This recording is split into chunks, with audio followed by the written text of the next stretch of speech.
page 256. Salt, Sugar, Fat by Michael Moss. How the Food Giants Hooked Us. Chapter 14. I feel so sorry for the public. 14.1.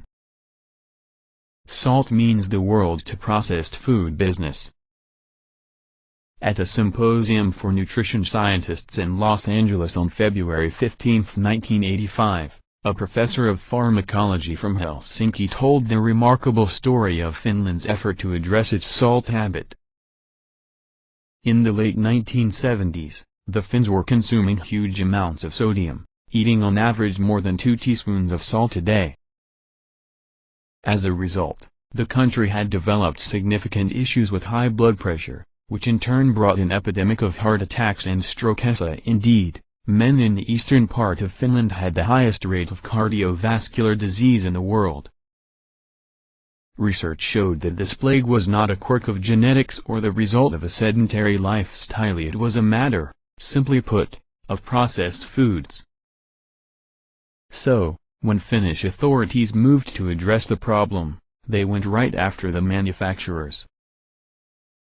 Every grocery item that was heavy in salt would now have to be marked prominently with the warning high salt content.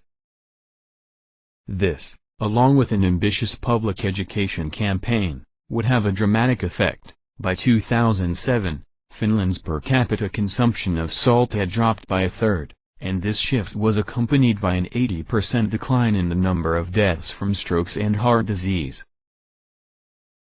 Heikki Karpanen's presentation was met with enthusiastic applause, but one man in the crowd seemed particularly moved by the professor's presentation that day.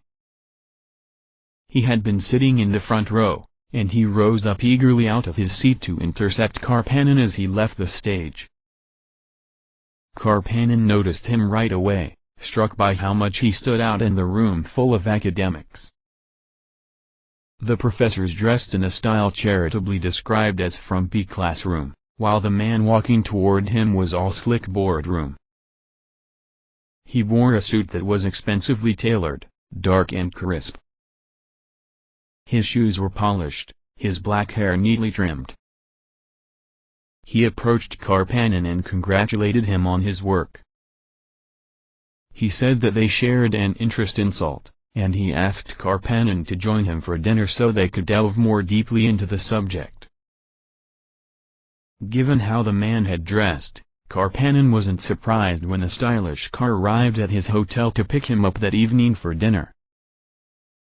Nor was he surprised by their destination, an elegant restaurant on the Santa Monica Pier, with sweeping views of the Pacific Ocean. Their conversation, however, was not at all what Karpanen was expecting. His host did indeed have an interest in salt, but from quite a different vantage point. The man's name was Robert Isan Lin, and from 1974 to 1982 he had worked for Frito-Lay. This was the $4 billion a year manufacturer of blockbuster brands like Lay's, Doritos, Cheetos, and, of course, Fritos, the simple but lusciously fatty chips made with corn oil, and salt. Lin didn't just work for the company. He was its chief scientist, which meant that it was his job to figure out ways to keep consumers buying these snacks. This had put him at the center of some of the industry's most intriguing scientific inquiries, adventures really, ranging from chips all the way to soft drinks. Frito-Lay, which was, and is, owned by PepsiCo, had engaged Lin's expertise across the whole spectrum of salt, sugar, and fat. In their laboratories near Dallas, Texas, he had honed bliss points for all 3 of these keystone ingredients. When it came to his work with salt, however, Lin found himself increasingly at odds with the company over its strategy for dealing with the simmering health concerns that stemmed from America's overconsumption of salt. He was thrust into corporate dealings that he viewed as deeply troubling. Karpanen had started off gently at dinner that evening by asking a few probing questions, testing Lin's willingness to discuss the world of salt at Frito-Lay. But it didn't take him long to see that Lin was more than willing to speak freely.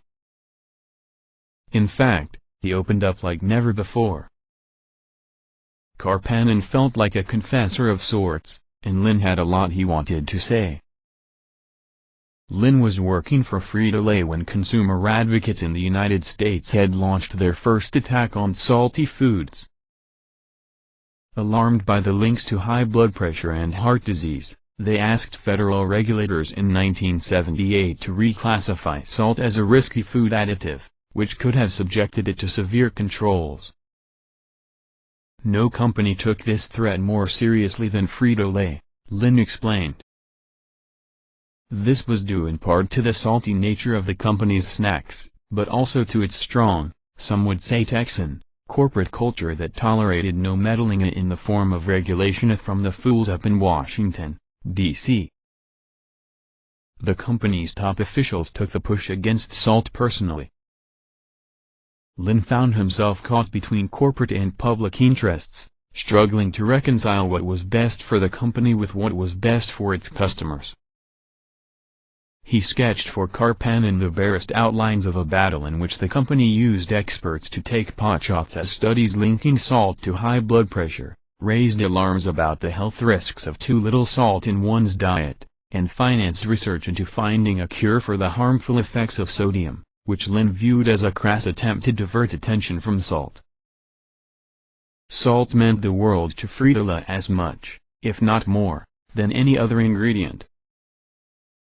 Back in his hotel that night, Karpanen got out his personal diary and found that he couldn't stop writing, jotting down many of the salient points of their conversation. He was very much disturbed by the experience of what money can buy in the U.S., Karpanen wrote. He said everything is for sale if you have enough money. The diary entries he made that night remained tucked away until the spring of 2010, when Karpanen retrieved them for me.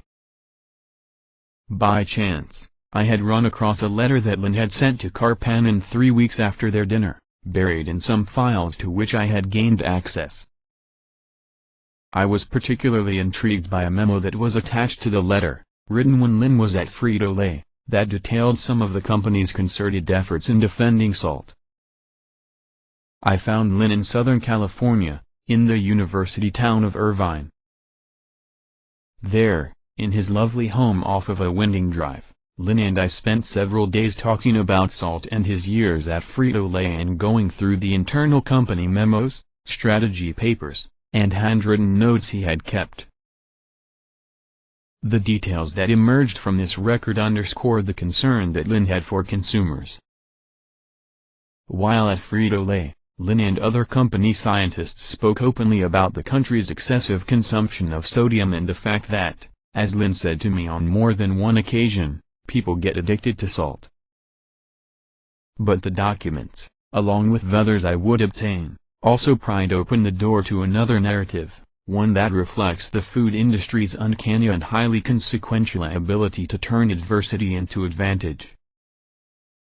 Cornered on salt, Frito-Lay would find other ways to boost the sales of its snacks. And it would wield these tricks, through the 1990s and beyond, at the precise moment when America's dependence on processed food was peaking.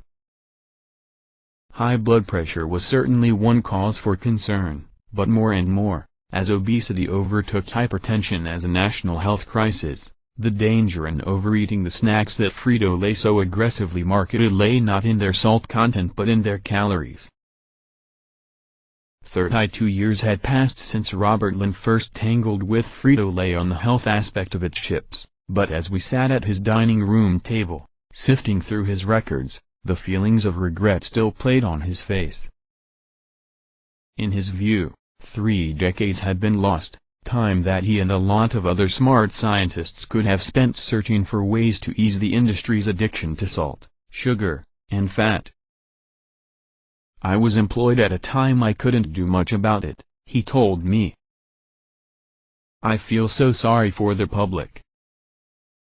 Like many of the people on the research and development side of the processed food industry, the Robert Lin who went to work for Frito-Lay began his career with a pure heart, as a scientist, intent on discovery and bettering mankind. He came to the United States in the late 1960s from Taiwan after winning a prestigious award to study abroad. His clan was a brainy, demanding one. His brother went to work as a nuclear physicist for the federal laboratories at Los Alamos. All four of his own children would obtain PhDs. Lin was not only bracingly intelligent as a young man, he was driven and self-confident. He defied his mentors in Taiwan, who had expected him to attend Oxford, or, at the least, an Ivy League school. Instead, Lin chose the University of California at Los Angeles for its medical school. There, and later at the California Institute of Technology, Lin dabbled in the latest brain research and worked on recombinant DNA. Eventually, he decided the field where he could make the most lasting contributions was not nuclear medicine or biophysics but nutrition. As he saw it, the food people ate was nothing less than a matter of long life or early death. My thinking was that the human body is supported by its nutritional intake, Lin told me. If I could understand it better, I could make the body last longer. But in short order, his passion for science gave way to the realities of the industry.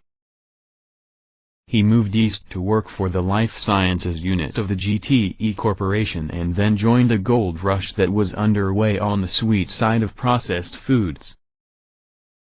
Washington had just banned the artificial sweetener called sodium cyclamate for having a toxicity risk, creating a void in the burgeoning market of products for diabetics.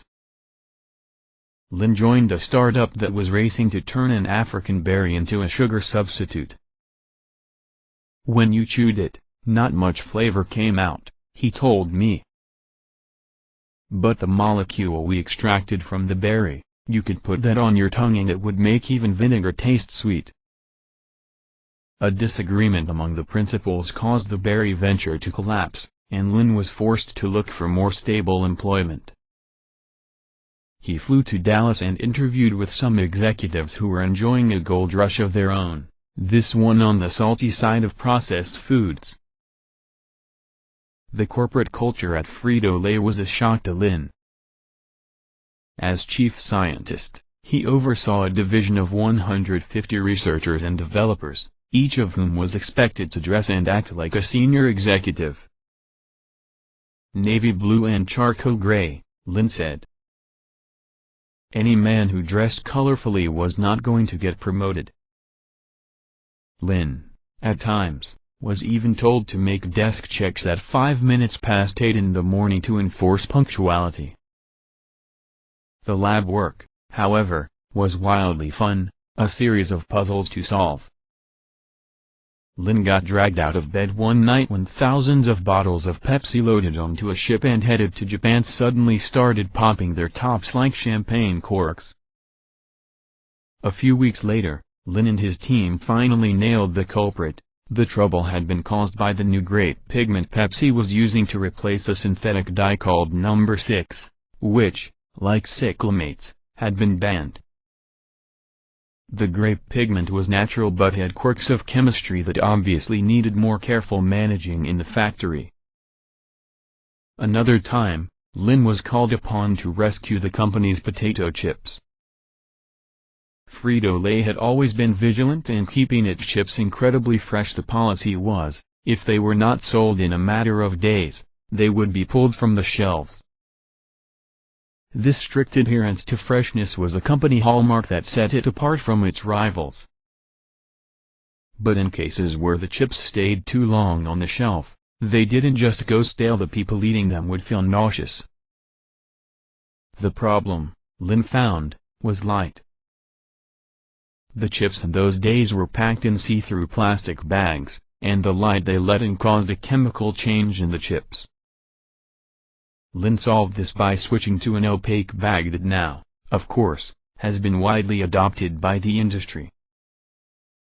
Lin's influence ranged widely across PepsiCo and the Frito-Lay division and even spilled into the marketing side, where officials labored to learn all the reasons why people would, or would not, buy the company's products.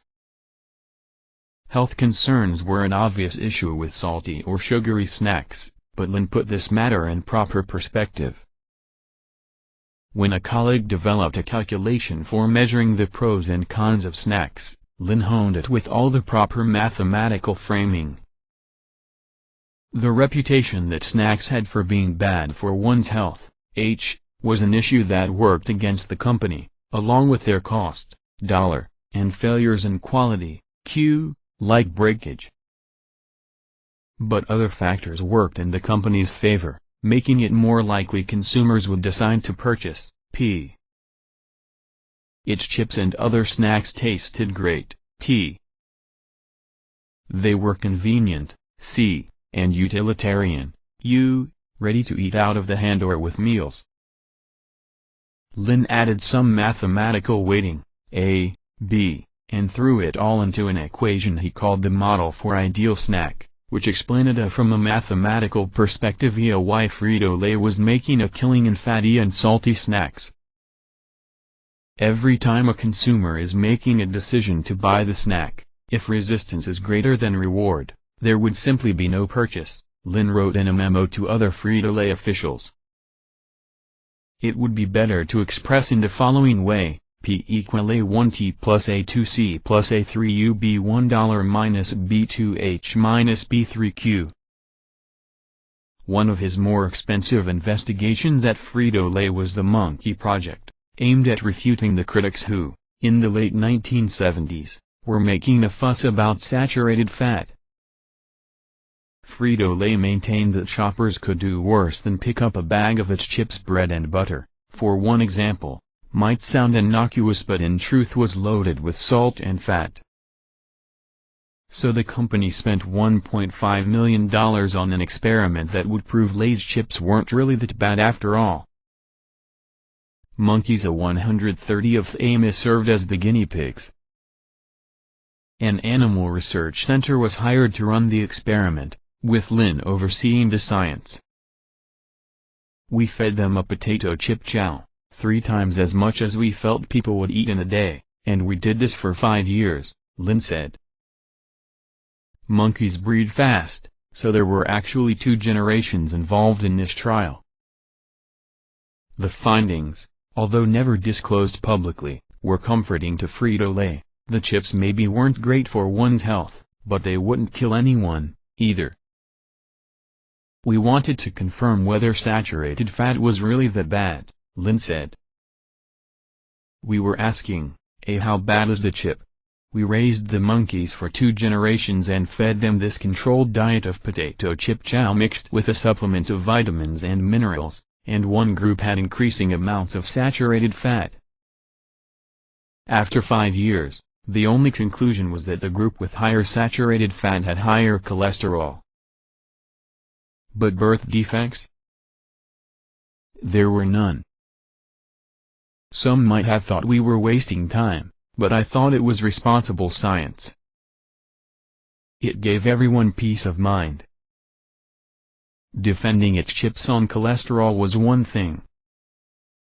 Sodium was quite another. Starting in 1978, the salt that Frito-Lay was loading onto its chips would cause it along with the entire industry to undertake some deft maneuvering in Washington. Page 261.